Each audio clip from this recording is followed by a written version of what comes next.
Good afternoon, everybody. This is Kwabena Eson. I wanted to give you guys a tutorial on how to find free wooden pallets and an abundance of free wooden pallets. If you guys don't know, pallets are those wooden things that people usually use to ship large volumes of freight from place to place. And I'm going to give you some tips on how to find them for free and on a consistent basis, whether you have some do-it-yourself projects or home improvements, or actually if you wanted to make money off of them and create a business off of this. In fact, I've been able to do this for the last 2 years and sustain myself pretty well on simply discarded wooden pallets. My bills are in excess of $3,000 a month, and I am able to accomplish that and do pretty well. So here's how you get started. Now, what you'll need initially to ship and pick these up is number one, a truck, SUV, or just something that has a high towing capacity with a trailer hitch, number one. So you can hook your trailer onto that. So, and of course, the next one is going to be you need a trailer. And your ratchet tie downs, which are going to keep your pallets on the trailer or the back of your pickup truck if you happen to stack them pretty high. And it kind of varies from state to state legally how high you can stack these things. But for the standard four-way 40 by 48 pallet, you can go 21 high, at least out here on the West Coast where I am. And also you're going to need some gloves because depending on where you go to pick these pallets up, they may be frayed, they may be weathered, they may have splinters, or unfortunately, sometimes they may have little critters crawling all over them, so you're going to want some gloves to protect yourself. Also, you're going to want a laptop or mobile device so that you can find these pallets before you even leave the house. I'm not really a big fan of driving around behind stores, shopping centers, and grubbing behind dumpsters. It's dangerous. It's unhygienic, and it's a waste of time and energy. So this is going to give you a streamlined and scientific, strategic way to attack getting these pallets. And also you're going to need that cell phone because you're going to need to call and make contact with people to determine who has them, how much, and how consistently they're going to have them. And also you're going to need a printer so that you can print out your call list when you determine who has them and when you're going to find out how to find them. We'll go into that in the next couple slides. Also, you're going to need a pen and pencil so that you can just make notes and just take records. And also, well, first and foremost, you're going to need a positive attitude. I should have put that first because this is something that is fun. It's challenging, and there are only two things in life you have control over: your effort and your attitude. So here we go. So you get started by searching, number one, for affinities, what I like to call the businesses or the places that have the most amount of pallets. Now, these are the places that are what I consider the low-hanging fruit. You'll always get pallets from these sources. Number one, Craigslist. I mean, that's your go-to gold standard in pallet searches. Just search for free pallets up there, and more often than not, you'll have about 10 places that want to get rid of them. Also, major car dealerships, places like Nissan, Toyota, Scion, Mitsubishi, you get the idea. And again, they have a large shipment. They get parts in all the time, and they get large, shipments of merchandise.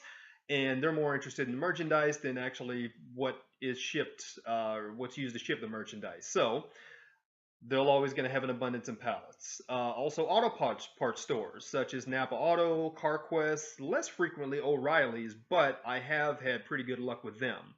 And again, they do get them on a consistent basis, so you can always call them if you need to, if you have your projects, or if you want to just go and grab the pallets to pick dollars off the money tree. Also, nurseries, plant nurseries, growers, places that are specializing in growing plants. Nurseries always have them. They always, get shipments of fertilizer, soil, plants, and they're extremely heavy, so they require pallets. Also, the pet clubs or pet stores. I haven't really had much luck with any other pet store than pet clubs, so these are the ones that I've always focused on, and they never disappoint. So step two, you go on yellowpages.com and print off the call list. So for instance, I would go to I don't know, car dealerships. Search for car dealerships in the city, Los Angeles, and you'll get probably about 80 or more listings of uh, car dealerships in the Los Angeles area. So when you do that, you print those off and staple the page. You may get 4 or 5 pages. Next, you smile and dial. This is where the salesmanship comes into comes into practice, because now you are going to make a pretty good number of calls, but the time that you spend making the calls, maybe 20 minutes or so, um, is invaluable, because the time that you would have spent driving to the place, wasting your gas, wasting your energy, trying to find the right person in person, is just draining. So it's much easier to do it at home with much less effort and legwork. So the important thing is to find the decision maker at any place. Now, with this one, we're going to go with, just for this illustration, we're going to go with car dealerships. So you either ask for the owner, the manager, or the parts manager, or the warehouse manager. And your pitch is always going to be the same. And again, I say ask for the decision maker because it doesn't matter how nice the guy who works there is. It doesn't matter how much he wants to give you the pallets. If the guy in charge doesn't give you the okay, then you're not going to get them. And it's just that simple. So always ask for the decision maker, usually the parts manager.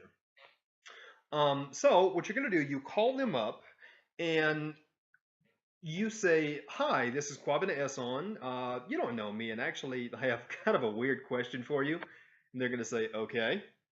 I'm working on a project and I need as many wooden pallets as I can get. And I'm curious, do you guys have some to spare over there?"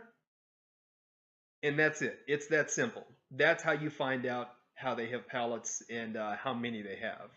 And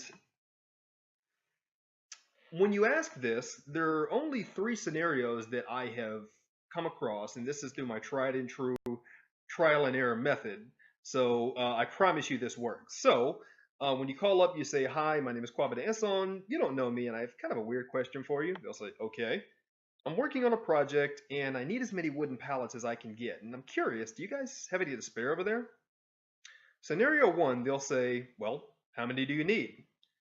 You say, "Let's call it 50. The other person says, "Sure." You say, "Awesome. Thank you so much. What was your name again?" They'll say, "Tom."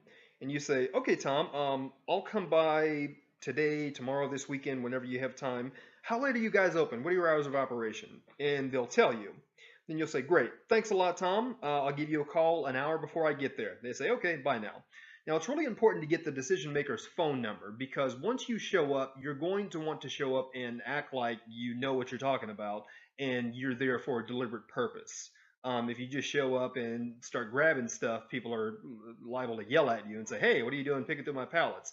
And you say, "Oh, Tom said I can do it." And that just creates a whole fiasco. Trust me, I've been there. So it's important to go and find Tom or whoever the decision maker is when you get there, and just avoid all of that unnecessary nonsense. Scenario 2, when you ask if they have any pallets, they're going to say, "How many do you need?" And you say, "Well, let's call it 50. They'll say, "Well, I don't have that many. I can give you maybe half a dozen." You'll say, "Awesome, thank you so much. What was your name again?" "Tom." "Okay, Tom, I'll come by, yada, yada, yada." And then you make a time to set up. And scenario number 3, they'll say, "No, we don't have any pallets." Or, "We already have a guy that comes picks them up." Or, "We reuse them." Or, "We get 1 or 2 every few months." This scenario number 3 is when they don't have any, and you just have to move on to the next number on your call list. So you cross that one off and make a note of it, no pallets. And if you really want to lead from that, maybe he does know something. Maybe she does know something. You can say, "All right, no problem. Who does have a lot of pallets that you know of?" They'll say either XYZ company or "I don't know," in which case you move on to the next person. So by using this method and by going through the call list, you should be able to gather a sizable number of clients, and you should be able to pick them up regularly if you've used this method correctly. So that's all I have for now. If you guys have any questions, let me know. Like this video, comment, share, and I will be in touch. Also, if you want to subscribe to my channel, you can definitely do that. And if you have any recommendations or suggestions of what I should put in my next video, I will be more than happy to share those and put together a video based on that. Um, so in the next video, if you guys are so inclined, if you want to actually make money off of these, I'll show you how you find the buyers, because this video was focused on the supply, getting the supply. In the next video, I'll show you how to get the demand and how you can make a pretty lucrative business off of this and raise it to an art form. So thank you very much, and I will see you soon.